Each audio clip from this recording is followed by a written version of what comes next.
Halo, apa kabar pemirsa TVR Parlemen dimanapun Anda berada, berjumpa kembali dalam program TVR 17 bersama saya Vincent Aldi. Tepat pukul 17 waktu Indonesia Barat kami hadirkan kepada Anda sejumlah informasi paling baru dan menarik tentunya seputar kinerja dan juga kegiatan DPR RI yang telah disajikan oleh redaksi TVR Parlemen. Dan pemirsa TVR Parlemen, inilah TVR 17 selengkapnya.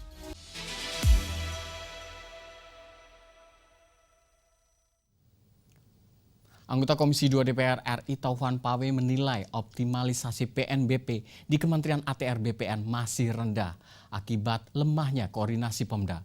Ia juga menyoroti pemirsa terkait dengan banyaknya PNBP yang terblokir di daerah akibat syarat administrasi yang tidak terpenuhi. Anggota Komisi 2 DPR RI Taufan Pawe menyoroti rendahnya optimalisasi penerimaan negara bukan pajak atau PNBP di lingkungan Kementerian ATR BPN, serta lemahnya koordinasi pemerintah daerah dalam mendukung peningkatan penerimaan tersebut. Dalam rapat yang dihadiri Sekjen Kementerian ATR BPN beserta jajaran, Taufan Pawe menceritakan pengalamannya mendampingi Menteri ATR BPN dalam rapat koordinasi di Sulawesi Selatan. Ia melihat minimnya kesadaran pemerintah daerah terkait pentingnya sinkronisasi data dan administrasi pertanahan yang menjadi dasar peningkatan PNBP.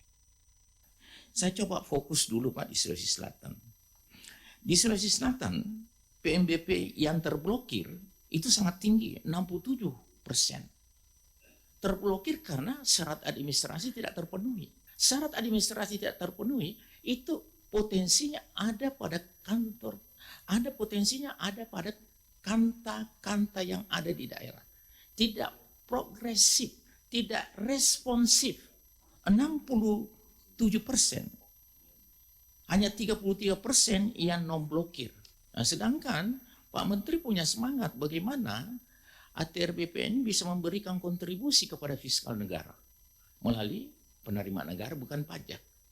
Dan harus kita pahami, penerimaan negara bukan pajak bukan hanya sektor badan hukum. Taufan juga menyinggung masih rendahnya kesadaran masyarakat, baik badan hukum maupun perorangan untuk memenuhi kewajiban terkait PNBP. Menurutnya, perlu ada grand design yang lebih jelas agar perusahaan dan masyarakat memiliki tanggung jawab moral untuk memenuhi kewajiban PNBP. Tim Liputan, TVR Parlemen melaporkan. Selanjutnya pemirsa, terkait dengan revisi Undang-Undang KUHP resmi disahkan DPR pada rapat paripurna. Komisi 3 DPR RI juga menegaskan sejumlah narasi palsu yang terkait dengan beredarnya RUU KUHP perlu diluruskan agar tidak menyesatkan publik. Tibalah saatnya kami minta persetujuan fraksi-fraksi terhadap rancangan undang-undang tentang Kitab Undang-Undang Hukum Acara Pidana. Apakah dapat disetujui untuk disahkan menjadi undang-undang? Setuju. Revisi Undang-Undang tentang Kitab Undang-Undang Hukum Acara Pidana atau RUU KUHP resmi disahkan menjadi undang-undang usai menjalani sejumlah pembahasan di Komisi 3 DPR RI. Pengambilan keputusan tingkat 2 terhadap RKUHP dilakukan pada rapat paripurna ke-8 masa persidangan 2 tahun sidang 2025-2026. Sebelumnya, dalam konferensi pers yang digelar di ruang rapat Komisi 3 DPR RI, Ketua Komisi 3 DPR RI Habibur Rahman membantah keras sejumlah informasi palsu terkait rancangan KUHP yang beredar di media sosial. Nah, kemudian ada ini beredar nih, ya, semacam poster di media sosial yang isinya tidak benar. Disebutkan, ya, kalau RKUHP disahkan, polisi jadi bisa lakukan ini ke kamu tanpa izin hakim. Ini tidak benar sama sekali. Pertama, diam-diam menyadap, merekam dan mengutak-atik komunikasi. Ya, kedua, membekukan sepihak tabungan dan semua jejak online. 3, mengambil HP, laptop dan data, ya, tanpa izin hakim, ya. 4, menangkap, melarang meninggalkan tempat, menggeledah, bahkan melakukan penahanan tanpa konfirmasi tindak pidana. Ini hoax, benar hoax. Habibur Rahman menegaskan pentingnya segera mengganti KUHP Orde Baru yang dinilai sudah tidak relevan dan menyisakan celah kriminalisasi. Fajar Ilhami, TVR Parlemen melaporkan. Selanjutnya pemirsa, terkait dengan maraknya kasus bullying di dunia pendidikan mendapatkan sorotan DPR RI. Insiden terbaru di SMA 72 dan SMP Negeri 19 Tangerang Selatan dinilai menegaskan urgensi terkait dengan tindakan tegas untuk mencegah kekerasan terhadap anak di sekolah. Sudah lama kasus bullying atau kekerasan terhadap anak terjadi di dunia pendidikan. Baru-baru ini kasus bullying mengakibatkan aksi teror yang terjadi di SMA 72 serta meninggalnya satu murid di SMPN 19 Tangerang Selatan. Ketua DPR RI Dr. Honoris Causa Puan Maharani menegaskan, penanganan kasus bullying harus dilakukan secara komprehensif dengan memperkuat dukungan keluarga, meningkatkan jumlah konselor psikologis di sekolah, dan menciptakan lingkungan sekolah yang aman dan ramah anak. Dari DPR RI sangat prihatin bahwa jangan sampai terjadi dan terulang. Jadi tentu saja DPR akan meminta komisi terkait untuk memanggil kementerian terkait untuk kemudian mengkaji dan mengevaluasi dan melibatkan pihak-pihak yang terkait dan mungkin juga melibatkan pihak profesional, psikolog atau psikiater atau ya pihak-pihak yang memang harus dilibatkan untuk mengkaji dan mengevaluasi jangan sampai hal ini terjadi. Menurut data Komisi Perlindungan Anak Indonesia, pada awal tahun 2024 mencatat 141 kasus kekerasan anak dengan 35% diantaranya terjadi di lingkungan sekolah. Hal ini menyebabkan lingkungan sekolah menjadi tidak tentram serta mengganggu proses pembelajaran dan pendidikan anak. Hilman dan Sanjaya, TVR Parlemen melaporkan. Pemirsa, DPR RI menyerukan agar cahaya keadilan tidak padam di ruang pengabdian para guru madrasah.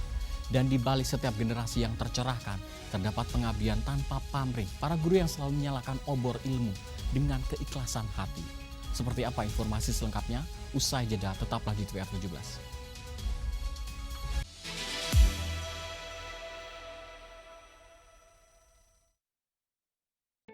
Selamat datang di Biro Pemberitaan Parlemen. Anda memasuki kawasan zona integritas menuju wilayah bebas dari korupsi atau WBK dan wilayah birokrasi bersih dan melayani atau WBBM. Biro Pemberitaan Parlemen berkomitmen penuh untuk mewujudkan wilayah bebas korupsi dan wilayah birokrasi bersih dan melayani. Komitmen kami, pejabat dan jajaran memiliki komitmen tinggi untuk mewujudkan WBK dan WBBM melalui reformasi birokrasi, khususnya dalam hal pencegahan korupsi dan peningkatan kualitas pelayanan publik.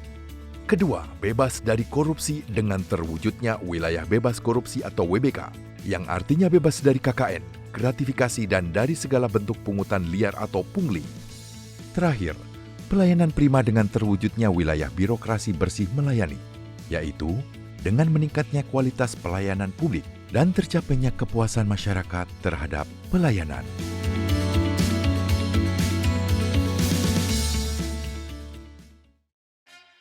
Yuk kita kenalan dengan anggota DPR RI periode tahun ini. Dari depan kursi. Di balik kursi. Gini, di balik kursi. Aku ingin menjadi sesuatu yang mungkin bisa kau rindu. Acap kahiji, rukun sakabena. Itulah pokok nama. Semakin penasaran kan bagaimana kiprah karir politiknya? Hanya di TVR Parlemen.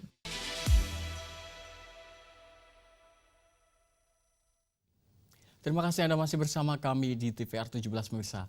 Dalam semangat keadilan dan juga pengabdian, DPR RI mengingatkan bahwa kebijakan P3K jangan sampai meninggalkan para guru madrasah. Keutuhan bangsa lahir dari keseimbangan antara pengetahuan dan juga iman. Dua hal yang sejak lama dijaga dengan setia oleh para pendidik madrasah di pelosok negeri, agar akar moral pendidikan Indonesia tidak kehilangan denyutnya. Dan simak liputan mendalam yang telah dikemas oleh tim redaksi TVR Parlemen dalam segmen editorial Parlemen. Berikut ini.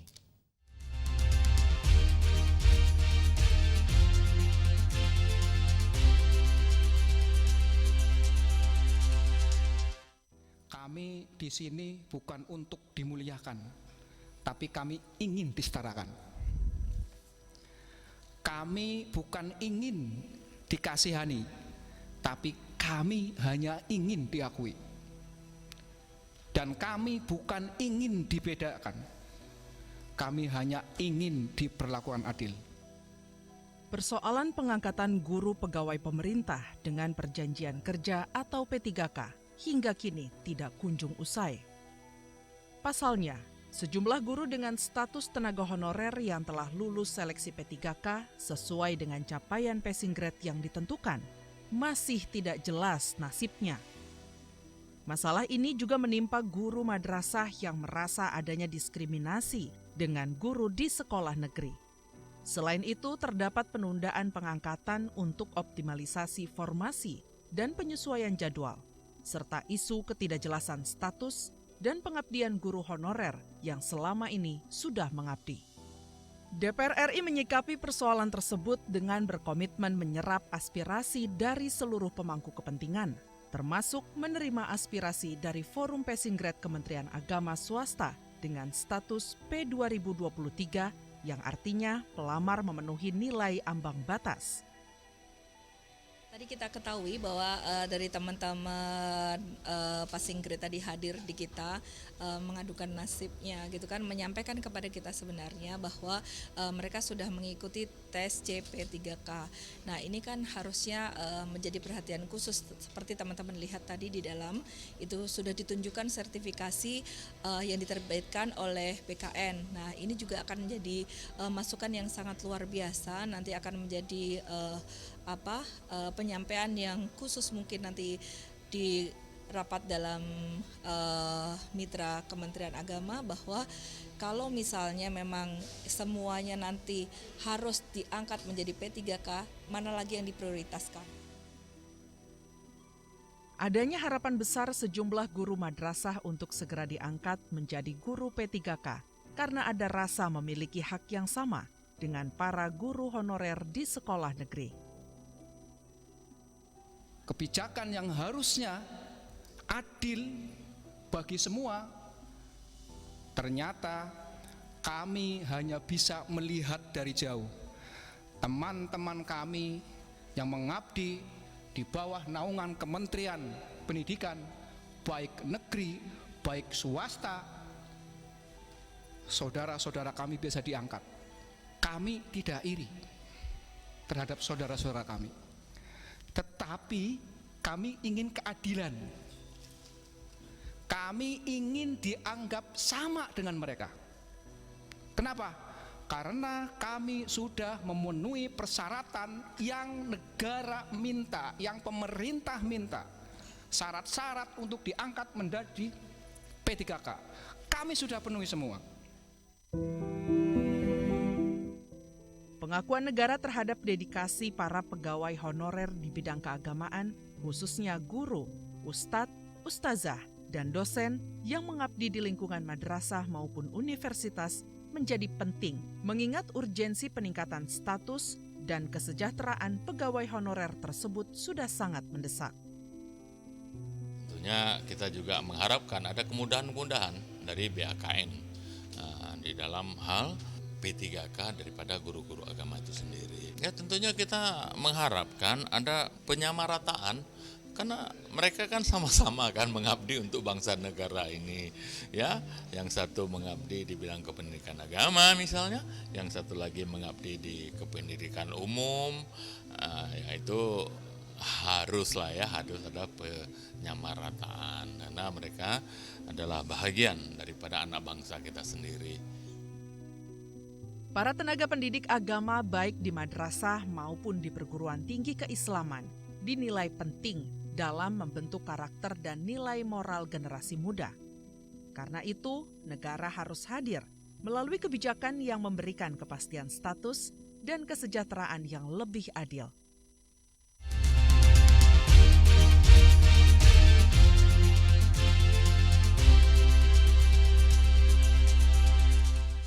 Pemirsa, upaya pemberantasan tindak pidana perdagangan orang kembali menjadi sorotan setelah sejumlah kasus menimpa warga negara Indonesia di berbagai negara.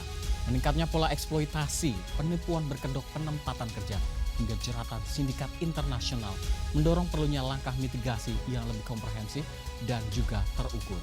Informasi selengkapnya usai jeda, tetaplah di TVR 17.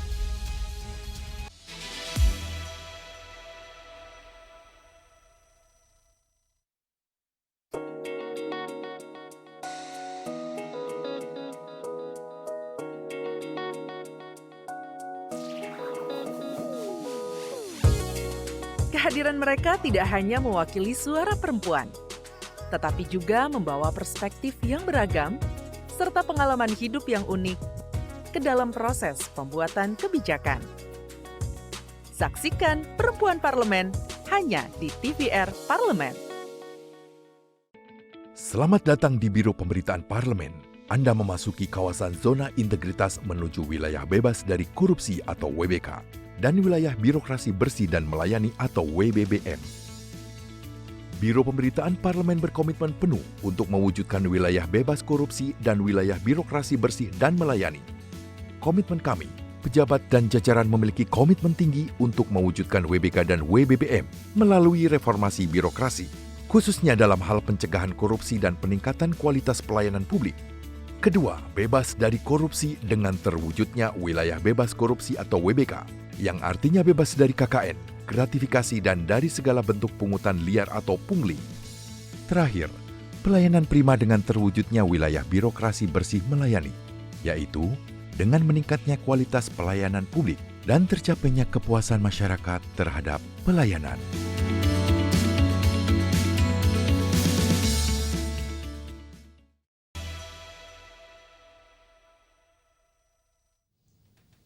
Terima kasih Anda masih bersama kami di TVR 17 pemirsa. Komisi 1 DPR RI menegaskan pentingnya penguatan sistem perlindungan WNI di luar negeri, termasuk memperketat pengawasan jalur pemberangkatan dan juga memperkuat koordinasi antar lembaga. Selengkapnya berikut laporan rekan kami Hendra Sunandar dari Gedung DPR RI Senayan, Jakarta. Silakan Hendra. Ya, baik pemirsa TVR Parlemen dimanapun Anda berada, seperti diketahui bahwa baru-baru ini telah terjadi penemuan sebesar 114 WNI korban TPPO di Myanmar yang ditemukan oleh KBRI Myanmar di Yangon, pemirsa.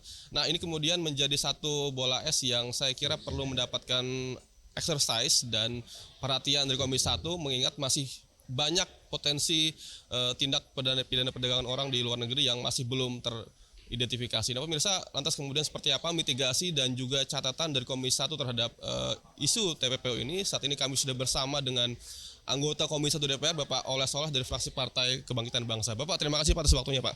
Ya. Pak, terkait TPPO ini, Pak, apa yang kemudian menjadi catatan Bapak supaya ke depan ini semakin banyak WNI kita yang diselamatkan, Pak, di luar negeri ini, Pak? Ini membuktikan bahwa TSM-nya TPPO terutama ke daerah-daerah Myanmar ya, yang berprofesi untuk dipekerjakan secara paksa sebagai penipuan, scammer, judol dan yang lain-lain.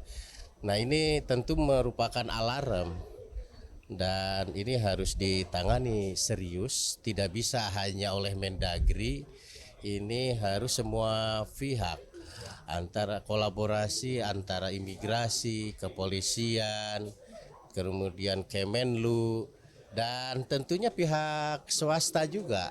Pihak swasta harus mau bagaimana tunduk dan patuh pada peraturan yang berlaku. Nah oleh sebab itu Komisi 1 pertama mengapresiasi ya kepada Kemenlu yang terus berikhtiar untuk menangani masalah-masalah diaspora yang ada di luar negeri. Yang kedua, tentu ini juga Pak Menlu harus mengorkestra bagaimana agar kolaborasi ini bisa betul-betul bisa bersatu padu agar TPPO ini tidak terjadi kembali. Pak, ini kan banyak pintu-pintu masuk ke Myanmar dan Kamboja yang sampai sekarang saya kira belum bisa ditangani secara serius, Pak. Nah, antisipasi Pak, ini kan kemudian supaya ke depan pintu-pintu masuk ilegal ini bisa ditutup atau diminimalisir. Apa kemudian langkah diplomasi pemerintah sekiranya didorong Komisi 1? Pada bulan yang lalu kan saya sudah mengusulkan ya kepada TNI AL ya untuk membuat posko-posko di daerah-daerah pantai pesisir yang belum ada posko TNI AL-nya. Itu yang pertama. Yang kedua, saya rasa patroli perlu ada terus ditingkatkan. Dan patroli tidak masing-masing. Harusnya patroli itu dilakukan secara bersama-sama. Imigrasi, polisi, kemudian AL dan juga yang lainnya ya. Dan tentu ini harus koordinasi. Tidak boleh ini masing-masing. Kalau masing-masing saya rasa ini juga akan terjadi lagi, terulang lagi. Kalau pihak lewat udara saya rasa ini sudah mulai agak mengetat. Tetapi kalau lewat pintu laut ini sangat masih terbuka. Pak, ini kan pencegahan utama kan dari keluarga, Pak. Nah, ada nggak sih satu edukasi dari Komisi 1 Pak terhadap keluarga-keluarga supaya nanti yang mau bekerja di luar negeri itu hanya melalui misalnya jalur-jalur yang legal gitu, karena kita tahu bahwa ini seperti ada kurang edukasi kepada masyarakat, Pak, yang kemudian butuh kerja, dia ada tawaran serius langsung diambil ke luar negeri. Mungkin dari Bapak ada semacam pesan-pesan, Pak? Saya rasa P2MI harus melakukan edukasi secara menyeluruh, tidak hanya kepada PJTKI, tidak hanya kepada perusahaan-perusahaan, tetapi harus menyasar kepada masyarakat itu sendiri. Saya rasa jika kalau niatnya serius, bisa kolaborasi dengan pemerintah daerah, bupati, wali kota di sana. Bupati, wali kota bisa kolaborasi dengan camat bisa kolaborasi dengan kepala-kepala desa atau lurah-lurah untuk mensosialisasikan. Saya rasa sosialisasikan secara serentak agar ini menjadi viral dan masyarakat menjadi tahu, dan tentunya kedepannya bisa hati-hati, bisa memilih dan memilah, bisa menghalau rayuan-rayuan dari pihak-pihak para penipu. Mas Soleh, terima kasih Pak atas waktunya, Pak. Selamat berdua kembali, Pak ya. Ya baik pemirsa TVR Parlemen, demikian tanggapan dari Bapak Oleh Soleh selaku anggota Komisi 1 DPR yang tadi disampaikan bahwa ia mengapresiasi adanya penyelamatan WNI korban TPPO sebesar 144 orang di Myanmar, yang kemudian ini menjadi hal yang perlu ditangani secara serius agar ke depan proses mitigasi pencegahan terhadap tindak pidana perdagangan orang bisa diminimalisir dari aspek keluarga dan juga lingkungan. Dan tadi disampaikan juga bahwa pentingnya membangun sinergi antara pemerintah pusat dalam hal ini Kementerian Keuangan, Kementerian Luar Negeri dengan Pemda, camat bahkan untuk kemudian bisa sama-sama mencegah ini dari tingkat terkecil. Dan pemirsa, demikian laporan kami, kembali ke studio. Selanjutnya pemirsa, apa saja yang menjadi sorotan di media online nasional pada hari ini? Usai jeda, tetaplah di TVR 17.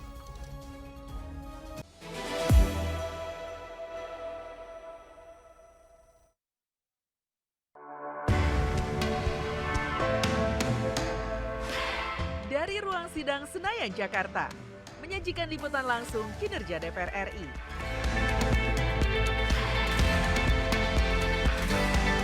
Dialog mendalam, investigasi, dan profil wakil rakyat. TVR Parlemen kini hadir 24 jam. Selamat datang di Biro Pemberitaan Parlemen. Anda memasuki kawasan zona integritas menuju wilayah bebas dari korupsi atau WBK dan wilayah birokrasi bersih dan melayani atau WBBM. Biro Pemberitaan Parlemen berkomitmen penuh untuk mewujudkan wilayah bebas korupsi dan wilayah birokrasi bersih dan melayani. Komitmen kami, pejabat dan jajaran memiliki komitmen tinggi untuk mewujudkan WBK dan WBBM melalui reformasi birokrasi, khususnya dalam hal pencegahan korupsi dan peningkatan kualitas pelayanan publik. Kedua, bebas dari korupsi dengan terwujudnya wilayah bebas korupsi atau WBK, yang artinya bebas dari KKN, gratifikasi dan dari segala bentuk pungutan liar atau pungli.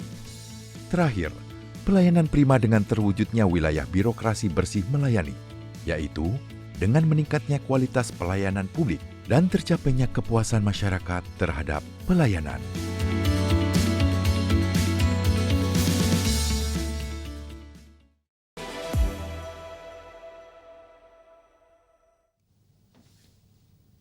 Terima kasih Anda masih bersama kami di TVR 17 pemirsa, dan kali ini kita akan masuk ke segmen media online nasional.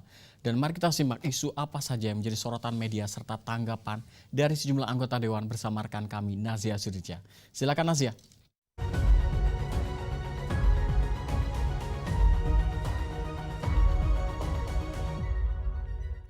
Terima kasih rekan Vincent dan selamat sore pemirsa. Kita akan membahas berita yang menjadi headline di media online nasional pada hari ini. Yang pertama pemirsa, ada strategi pariwisata harus lebih berpihak pada UMKM dan Ekraf.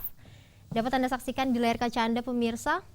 Di sini beberapa media nasional juga menyoroti terkait dengan hal ini, di mana DPR RI menegaskan bahwa strategi pembangunan pariwisata nasional harus lebih berpihak pada pelaku UMKM dan ekonomi kreatif sebagai tulang punggung perekonomian di destinasi wisata. Penguatan sektor pariwisata tidak hanya berhenti pada pembangunan infrastruktur, tetapi juga pada peningkatan kapasitas pelaku usaha lokal, akses permodalan, serta promosi produk kreatif yang mampu memberikan nilai tambah bagi masyarakat. DPR menekankan pentingnya kebijakan afirmatif yang benar-benar menyentuh kebutuhan para pelaku UMKM agar mereka dapat menjadi bagian utama dalam rantai nilai pariwisata. DPR juga mendorong pemerintah untuk mempercepat integrasi program pariwisata dengan pengembangan ekraf di setiap daerah, termasuk menghadirkan regulasi yang mendorong kolaborasi antara pelaku usaha lokal dan pengelola destinasi wisata. Model pariwisata yang berorientasi pada pemberdayaan masyarakat akan menghasilkan pertumbuhan yang lebih berkelanjutan serta memperkuat identitas budaya lokal. Dengan strategi yang tepat, DPR yakin UMKM dan pelaku ekraf dapat menjadi motor penggerak ekonomi daerah sekaligus meningkatkan daya saing pariwisata Indonesia di tingkat global. Baik, kita beralih ke berita selanjutnya yang juga menjadi headline di media online pada hari ini pemirsa, yaitu Rahmat Gobel desak reformasi budaya kerja BUMN Karya. Dapat Anda saksikan lagi di layar kaca Anda pemirsa. Wakil Ketua DPR RI Rahmat Gobel meminta reformasi menyeluruh terhadap budaya kerja BUMN Karya. DPR RI menilai sejumlah persoalan yang menimpa perusahaan-perusahaan konstruksi milik negara, mulai dari efisiensi yang rendah, tata kelola yang belum optimal, hingga beban keuangan yang menumpuk, tidak akan selesai tanpa perubahan mentalitas kerja yang lebih profesional, transparan, dan berorientasi pada hasil. BUMN Karya harus kembali pada mandat utamanya sebagai penggerak pembangunan nasional yang kredibel dan kompetitif. DPR RI juga mendorong Kementerian BUMN untuk memperkuat sistem monitoring, akuntabilitas, serta evaluasi kinerja secara berkala guna memastikan reformasi budaya kerja berjalan nyata, bukan sekadar jargon. DPR menilai pembenahan SDM, struktur organisasi, dan disiplin eksekusi proyek harus menjadi fokus utama agar BUMN Karya mampu keluar dari tekanan finansial dan menghindari kesalahan manajerial berulang. Dengan reformasi menyeluruh pemirsa, BUMN Karya dapat kembali menjadi motor pembangunan yang sehat, adaptif, dan berdaya saing di tingkat nasional maupun regional. Baik pemirsa, itu tadi headline di media online nasional pada hari ini, yaitu strategi pariwisata harus lebih berpihak pada UMKM dan ekraf, serta Rahmat Gobel desak reformasi budaya kerja BUMN Karya. Sekian dari saya, Nazia Sudirja, kembali ke rekan Vincent. Terima kasih, selamat sore.